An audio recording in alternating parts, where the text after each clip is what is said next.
Well, it is such a joy for us to welcome each one of you once again for our evening family devotion. Thank you so much for being there on time. May the Lord richly bless you as we begin to worship God and then hear from the Word of God. I believe that God is going to minister to all of us in a very powerful way tonight. Let's begin with this beautiful song giving glory and honor to God. प्रभु का धन्यवाद करूंगा, उसकी संगति में सदा रहूंगा, साथ चलूंगा मैं जय जरूर पाऊंगा, साथ चलूंगा मैं जय जरूर पाऊंगा, प्रभु का धन्यवाद करूंगा। कितना धन्य है वो यीशु ही मेरे जीवन का साथी, कितना अच्छा है वो, कितना धन्य है वो यीशु ही मेरे जीवन का साथी। मेरी जरूरतों को पूरी करता है वो, कोई घटी नहीं मुझको। मेरी जरूरतों को पूरी करता है वो, कोई घटी नहीं मुझको। प्रभु का धन्यवाद करूंगा, उसकी संगति में सदा रहूंगा, साथ चलूंगा मैं जय जरूर पाऊंगा, साथ चलूंगा मैं जय जरूर पाऊंगा, प्रभु का धन्यवाद करूंगा।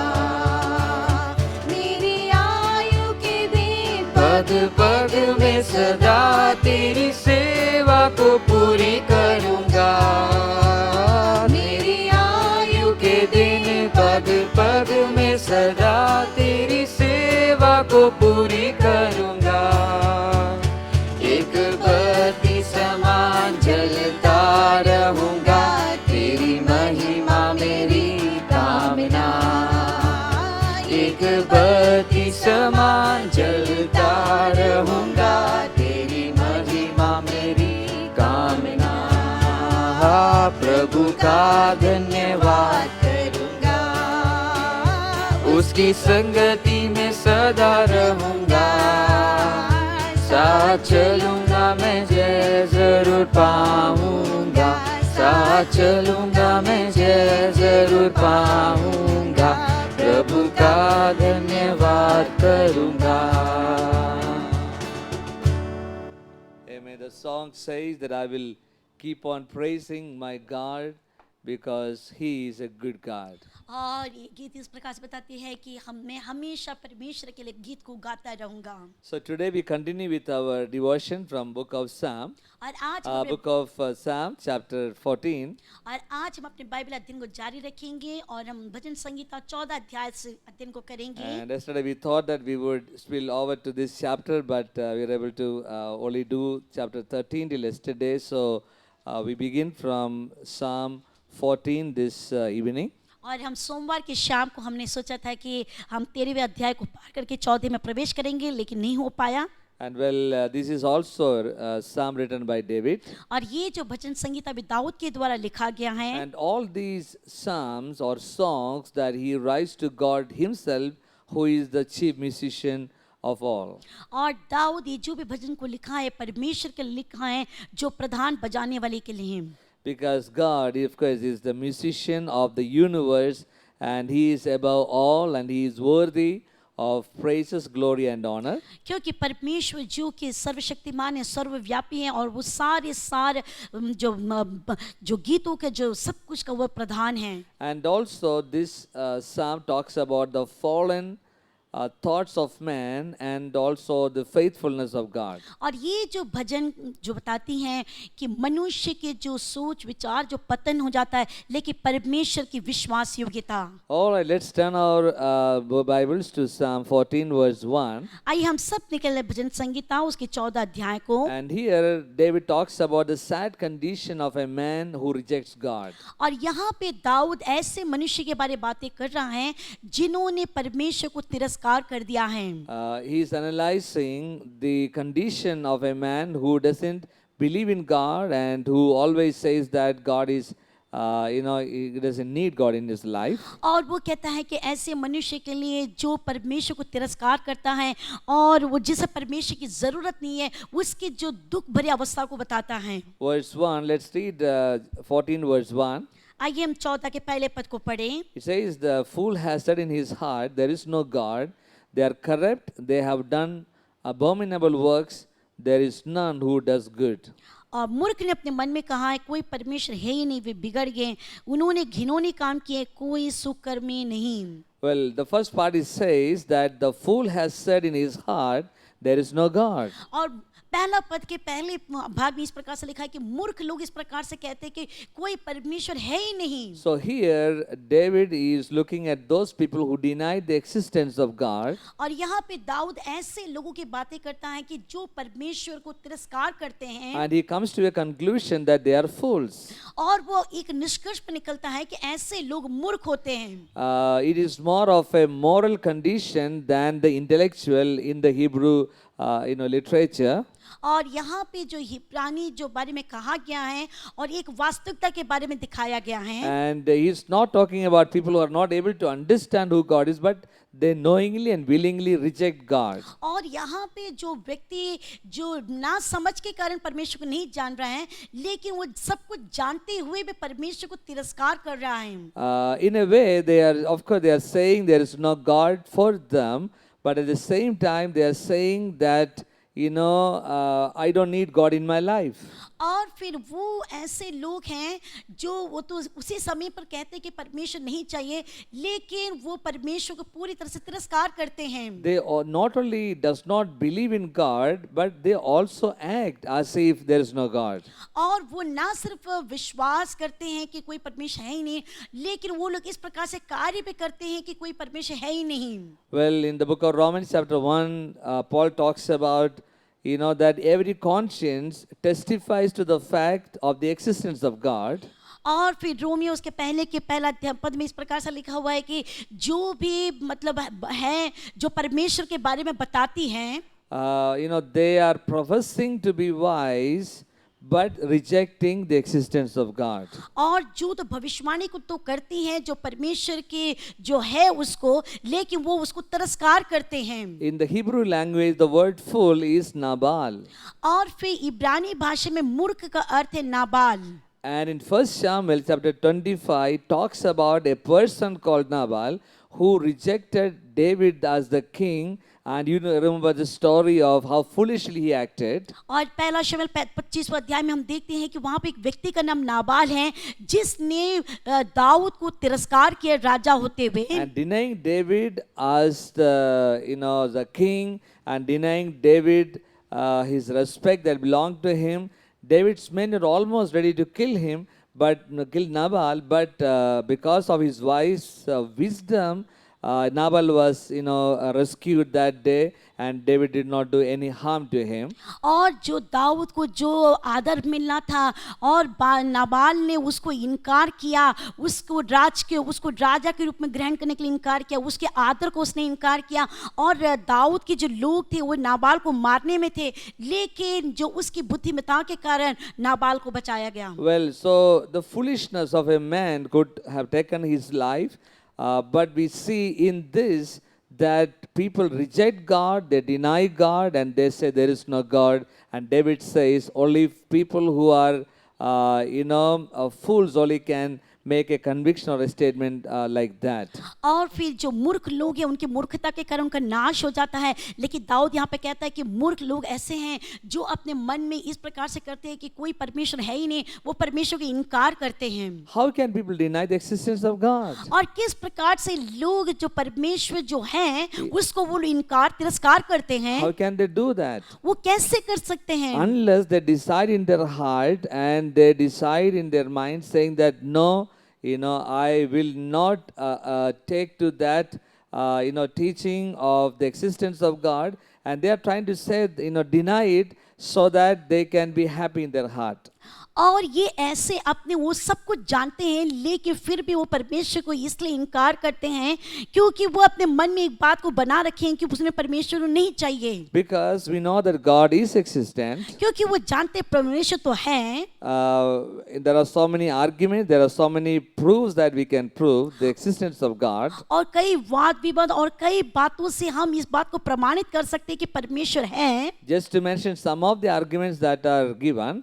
और कुछ वाद विवाद को हम देखें। First of all, there is an argument called the cosmological argument. और पहला जो आर्ग्यूमेंट है वो कॉस्मोलॉजी आर्ग्यूमेंट है। That is, look at the universe and there has to be a creator behind it to have such a huge universe, and which is well set and it is sustained by the creator himself. और सबसे बड़ा प्रमाण ये है कि जब हम पूरे ब्रह्मांड को देखते, सृष्टि को देखते और हम एक बात को जानते हैं कि इसको बनाने वाले कोई तो है, इसके पीछे कोई है, और जिसके द्वारा हम जान सकते हैं कि परमेश्वर के अस्तित्व को। So that we call as the cosmological or the cosmos or the universe, that is the proof the existence of God. और इसी के द्वारा हम कह सकते हैं जो कॉस्मोलॉजिक है, जो ब्रह्मांड को जो प्रमाणित करती है परमेश्वर है करके बताती है। And there is other arguments called the teleological argument. और दूसरा एक जो विवाद है वो है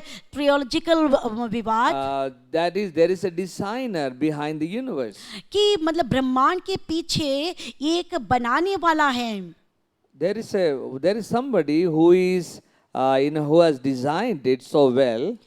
और कोई है जो इतने सुंदर सृष्टि को जो एक रचना दिया। Just imagine that if the sun was little closer to us, अगर आप सोच के देखिए कि सूरज थोड़े चांद के थोड़े निकट हो जाता to the earth, और पृथ्वी के, all of us would have been burned alive because it would become so hot and we would not be able to survive here on the earth. और सूरज अगर पृथ्वी के थोड़े से निकट हो जाता तो क्या होता कि पूरी पृथ्वी जल जाती। And if the sun was little far from the from the earth, from where it is now, और अभी जहाँ सूरज है वहाँ से थोड़ा सा दूर अगर होता पृथ्वी से, and we would have frozen to death. और हम क्या हो जाते, सब बर्फ की जैसे जम जाते और मर जाते। So there is a designer who has kept the sun exactly where it is supposed to be. और इसलिए एक रचनात्मक आकार देने के लिए कोई ना कोई है इसके पीछे। And where it is now, so that we are able to survive here on this earth. और उसके जो आकार देने के कारण आज हम धरती पर हम जीवित हैं। This is one example. There are millions of examples we can give that there is a designer behind the universe to set this universe the way it is today. और ये तो सिर्फ एक ही उदाहरण है, कुछ उदाहरण है, लेकिन हम कई हजारों उदाहरण को देख सकते हैं जो प्रमाणित करती हैं कि एक है सृष्टिकर्ता जो इसको सबको रचना किया है। And the other argument of the existence of God is,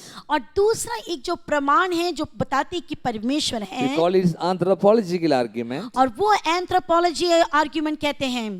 The unique nature and character of a human being.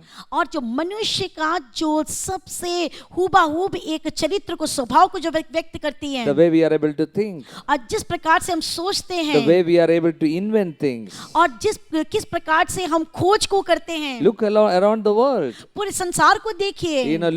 Look at the human being where he is. He has this great wisdom given, and all those they invent and they are able to do in this world, there is somebody behind it, a creator behind it, who has given them the wisdom to do all this. और जब हम पूरे मानव जाति को देखते हैं, उनके ज्ञान को देखते हैं, जो जो नई नई चीजों को खोज करते हैं, तो हम एक बात को जानते हैं कि कोई ना कोई इसके पीछे जो उनको बुद्धि और सामर्थ को देने वाला, जिसके द्वारा ये सब कुछ उन्हें खोज निकालते हैं। Where has it come from? और ये सब कहाँ से It आया? has come from a creator. और ये सब कुछ आया सृष्टिकर्ता के So द्वारा। it proves that there is a creator. और जो हमें प्रमाणित करती है कि एक सृष्टिकर्ता है। And also there is a moral argument. और एक और है जो कि एक मोरल विवाद को देती है। In that talks about the morality that is existent in the world. और जो बताती है कि संसार में एक मोरल एक अस्तित्व है जो सबको प्रमाणित करती है कि परमेश्वर है। Where every human being he knows what is right and what is wrong. क्योंकि सारे मानव जाति जानती है कि क्या बात सही है क्या गलत है। So where does that come from? और ये सब कहाँ से उन्हें मिला? Where that ability to understand things, discern things come from? It comes from God. और ये सब सोचने के लिए, अच्छी और बुरी बातों को समझने के लिए उनको कहाँ से समझ मिली? और ये मिली है परमेश्वर की ओर से। So look around the world and we see that all these arguments talks about that there is a God who exists. और हम पूरे संसार के इर्द गिर्द में देखेंगे तो हम एक बात को जानते हैं, जो भी हम प्रमाण को पाते हैं उससे हम ये जान सकते हैं कि इसके पीछे एक सृष्टिकर्ता परमेश्वर है। But then who says there is no God? लेकिन कौन कहता है कि परमेश्वर नहीं है? Only a fool can say that. सिर्फ एक मूर्ख कह सकता है। Fool in the sense of he decides in his heart and that he knowingly rejects the existence of God so that he can live the way that he wants to. और मूर्ख इसलिए कहता है कि वो जानता है कि अगर मैं ऐसे करूंगा तो मैं अपनी इच्छा के अनुसार अब संसार में जीवन को जी सकता हूँ। So it says the fool has said in his heart. और इसलिए वो कहता है कि मूर्ख ने अपने मन में कहा है। It is not only what he said is important and where he said is also important. और ये नहीं कि महत्व रखते कि वो कहाँ कहा है और किस कैसे कहा है, वो बहुत महत्व को रखता है। He said in his heart. और उसने अपने हृदय से अपने मन से कहा है। Because his intellect will not support that. क्योंकि उसकी जो बुद्धि उसको साथ नहीं दे रही है। Only his heart would support because he wishes that God would be away from him. और सिर्फ उसका जो हृदय है, जो मन है, उसको साथ दे रहा है जिससे कि परमेश्वर उसे दूर रहे। That is why in John chapter 3 verse 20 it says that for everyone practicing evil, they hate the light and they like darkness. इसलिए यूहन्ना 3:20 में लिखा हुआ है कि जितने लोग बुराई को चाहते हैं वो प्रकाश को पसंद नहीं करते हैं, वो ज्योति को पसंद नहीं करते हैं, वो लोग अंधकार में ही रहना चाहते हैं। Because the light will expose their deeds. क्योंकि जो प्रकाश है वो सच्चाई को उजागर करती है। So that is why David says here that in their minds they realize there is a God, but in their heart they are away from God. और दाऊद इसलिए कहता है कि ऐसे लोग तो उनकी बुद्धि से तो वो तो जानते हैं कि परमेश्वर है, लेकिन अपने मन में वो एक बात को सोच लिए हैं कि परमेश्वर है नहीं। So they are practically wanting to be atheists or does not believe in the existence of God. और फिर जो प्रायोगिक रूप से ऐसे लोग जो हैं नास्तिक हो जाते हैं, जो परमेश्वर पर विश्वास नहीं करते। In 1 Samuel 27 we see that once David acted somewhat like this. पहला शमूएल उसके 27 में हम देखते हैं कि दाऊद एक प्रकार से इस प्रकार से वो एक्ट करता है। What he did there was that he said Saul would destroy me now, so let me run away from this place over to the Philistines. और फिर वो यहाँ पे इस प्रकार से क्या करता है कि वो कहता है कि साउल मुझे नाश करने के लिए है, इसलिए मैं यहाँ से भाग जाता हूँ। Over to the Philistines. Philistines are the enemies of Israel. और फिर फिलिस्तियों के यहाँ पर जो फिलिस्ती इजराइल लोगों के विरोधी लोग थे। Because the way Saul was coming against David was so so intense that he thought that even God is not going to help him or able to help him in this, so it is better for me to run away from here over to the Philistines, to the enemy's place. और फिर दाऊद ये देखकर कि शाऊल उसके विरोध में आ रहा है और उसके विरोध में आते हुए देखकर वो एक बात को सोचता है कि परमेश्वर भी मेरे साथ नहीं दे रहा है, इसलिए मैं उधर की ओर भाग जाऊं। So what is happening there, even in the life of David also, that he is in a way not trusting completely in the existence of God and the ability that God has to save his life from his enemies or from those troubles. और यहाँ पे हम दाऊद के जीवन में भी देखते हैं कि एक ऐसा समय आता है कि वो भी पूरी तरह से परमेश्वर पर भरोसा रख नहीं पा रहा है और वो जो शाऊल से भयभीत होकर परमेश्वर पर भरोसा नहीं कर पा रहा है। That was a foolish act from the from the part of David at that time. और उस समय जो दाऊद के जीवन में भी एक मूर्खता की बात थी वो। But thankfully he did not run away to Philistine in those areas, those places, but he stayed there and trusted in God, and we know that God has given him the victory. लेकिन धन्यवाद हो परमेश्वर का कि दाऊद को ये समझ आ गई कि वो वहां से फलिस्ती के वहां नहीं भागा, वो वहीं पे बना रहा। And then David says they are corrupt, they have done abominable works. और फिर वो दाऊद कहता है कि ऐसे लोग जो बिगड़ गए और घिनौने काम किए हैं। See, this is the result of denying God. और यही है कि तिरस्कार करने का जो परिणाम। People lead their lives in corruption because they do not think that there is somebody who is watching over them. और फिर लोग जो इस प्रकार से नकार देते हैं कि परमेश्वर हमें देख रहा है, उसको वो तिरस्कार कर देते हैं। And then David says there is no one, there is none who does good. और फिर उसके बाद वो कहता है कि कोई भी नहीं है जो अच्छा कार्य को करने वाला। So he begins with talking about people who deny God. और वो शुरू करता है कि ऐसे लोगों से जो परमेश्वर को इनकार कर रहे हैं। And then he comes over to the nature of all humanity. और उसके बाद वो आता है कि पूरे मनुष्य जाति के स्वभाव के ऊपर। Because we know that the whole world has sinned and gone away from the glory of God. क्योंकि हम सब जानते हैं कि पूरे संसार की मानव जाति ने पाप किए और परमेश्वर से वो दूर हो गए हैं। And when the good works that people are trying to do has an element of selfish ambition in that, and that also does not count as righteousness or righteous before God. और फिर वो लोग अपने अच्छे कार्यों के द्वारा और अपने स्वार्थपन के कारण वो उन परमेश्वर को वो सोचे कि वो प्रसन्न कर पाएंगे, लेकिन ऐसा नहीं है। So that is why David says here that there is none who does good. और इसलिए दाऊद कहता है कि कोई भी नहीं है जो अच्छा भला काम को किया है। And verses 2 and 3, David continues to analyze the fallenness of humanity. और दूसरे तीसरे पद में भी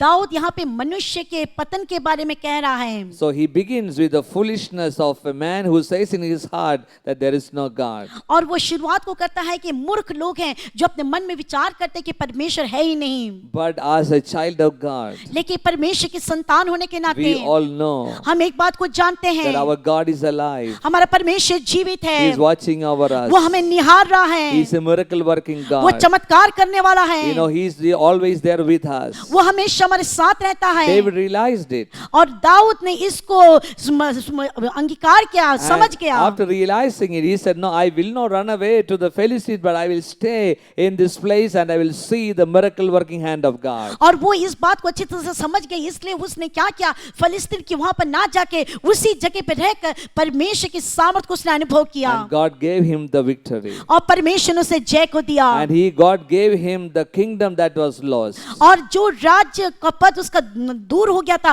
परमेश्वर ने उसे वो राज्य पद दे दिया। And God was with him. और परमेश्वर उसके साथ था, Because He is a miracle working God. क्योंकि वो चमत्कार करने वाला परमेश्वर है। Now, those who are wise will trust in God because God alone is able to help us in situations where we are not able to help ourselves, but God is there to help us. और जो बुद्धिमान लोग हैं वो समझ जाते हैं कि परमेश्वर है और परमेश्वर ही हमें सब कुछ हमारी जो परिस्थिति में जो हम नहीं कर पाते वो हमारे लिए कर सकता है। ऐसे एक बुद्धिमान व्यक्ति हमेशा समझ करता And the है। wisest thing that anybody can do is to trust in the living God, miracle working God, who is able to take us through all situations that we face in our lives. और एक बुद्धिमान मनुष्य ही सिर्फ एक बात को जानता है कि परमेश्वर ही है जो मेरे मुश्किल के समय पर, मेरे हर एक परिस्थिति पर वो मुझे साथ रहकर, मुझे चमत्कार को देकर अद्भुत तरीके से मुझे चलाता है। May the Lord bless each one of us through His word. और परमेश्वर आप सभी को आशीष दे इन वचनों के द्वारा। And we look forward to see you on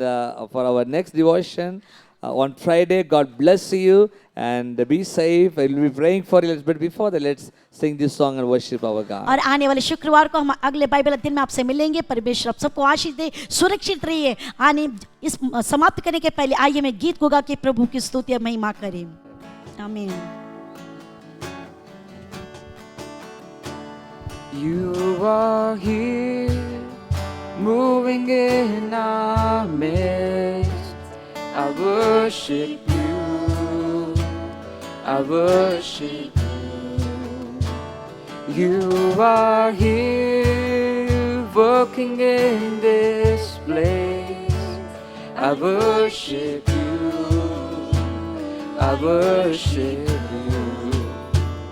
Oh, you are waymaker, miracle worker, promise keeper, light in the darkness. My God, that is who you are. Oh, you are waymaker, miracle worker, promise keeper, light in the darkness. My God, that is who you are. Oh, yes, you are waymaker, miracle worker, promise keeper, light in the darkness.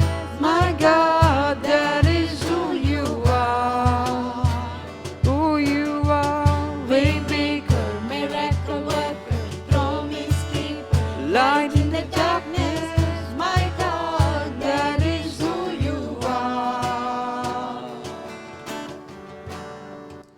Our God is a miracle working God. और हमारा परमेश्वर अद्भुत करने वाला प्रभु है, He is our way maker. वो हमारे रास्ता बनाने वाला है। What is the situation that you are going through in your life आज अपने जीवन से आप किसी भी परिस्थिति से होकर क्यों ना जा रहे हो, that you feel it is very, very difficult for you to handle? और आपको लगता है कि ये बहुत ही मुश्किल है, ये मेरे द्वारा नहीं हो सकता, Give it into the hands of the Lord. आप उस सारे विषयों को अपने प्रभु के हाथ में दे We दीजिए। want to pray for you. हम आपके लिए प्रार्थना करना चाहते Shall we हैं। all close our eyes for prayer? आइए प्रार्थना के लिए अपनी आंखों को बंद करें। Heavenly Father, we thank you for this beautiful evening. स्वर्गीय पिता परमेश्वर, सुंदर शाम के लिए हम तुझे धन्यवाद देते We हैं। thank you for ministering to our hearts through your word. हम धन्यवाद देते हैं तेरे वचन के द्वारा हमारे दिलों से तूने मनादी को किया है। Lord, at this time I pray for our people. और इस समय प्रभु यीशु मसीह में अपने लोगों के लिए प्रार्थना करता हूँ। I pray for the hand of God, the miracle working hand of God to touch each one of them. और मैं प्रार्थना करता हूं परमेश्वर, तेरे जो चमत्कार करने वाले हाथ हैं, तेरे अद्भुत करने वाला हाथ है, सभी लोगों को तू स्पर्श कर दे। Lord, if there is anybody who is sick in their body that are tuned to us this evening, I pray that you would touch them right now and heal them, O God. और आज की शाम को इस अध्ययन में जुड़े हुए कोई भी यदि शारीरिक रूप से बीमार है, मैं प्रार्थना तो प्रभु यीशु मसीह के नाम से इस सेवक उन्हें छू और चंगाई को दे। Whatever needs they have in their lives, और उनके जीवन की जो भी जरूरत है, I pray that you would, Lord, take care of all their needs and let the miracle working hand of God do great and mighty things in their lives. और मैं प्रार्थना तो प्रभु परमेश्वर तू उनकी सारी जरूरत को पूरा कर, क्योंकि तू चमत्कार करने वाला परमेश्वर है। We give you the glory. हम तुझे महिमा देते हैं। Thank you for hearing and answering us. धन्यवाद देते हैं कि हमारी प्रार्थना सुन के उत्तर देने के Lord, लिए। we once again thank you for your protection in our lives. हम धन्यवाद देते हैं तेरी सुरक्षा हमारे जीवनों के लिए। We give you the glory. हम तुझे महिमा देते हैं In Jesus' mighty name. यीशु के सामर्थी नाम And से। all of us together say, और हम एक साथ मिलकर कहें Amen. Amen. Amen. Amen. Amen. God bless you all. परमेश्वर आप सबको आशीष So I'll they. see you all soon. God bless you. Till then, be safe and take care of yourself. And may the Lord be with you. और हम जल्द मिलेंगे। प्रभु आप सबको आशीष दे, आप सुरक्षित रहिए। आप सबके लिए हम प्रार्थना करते हैं, प्रभु आशीष दें। Amen. आमीन।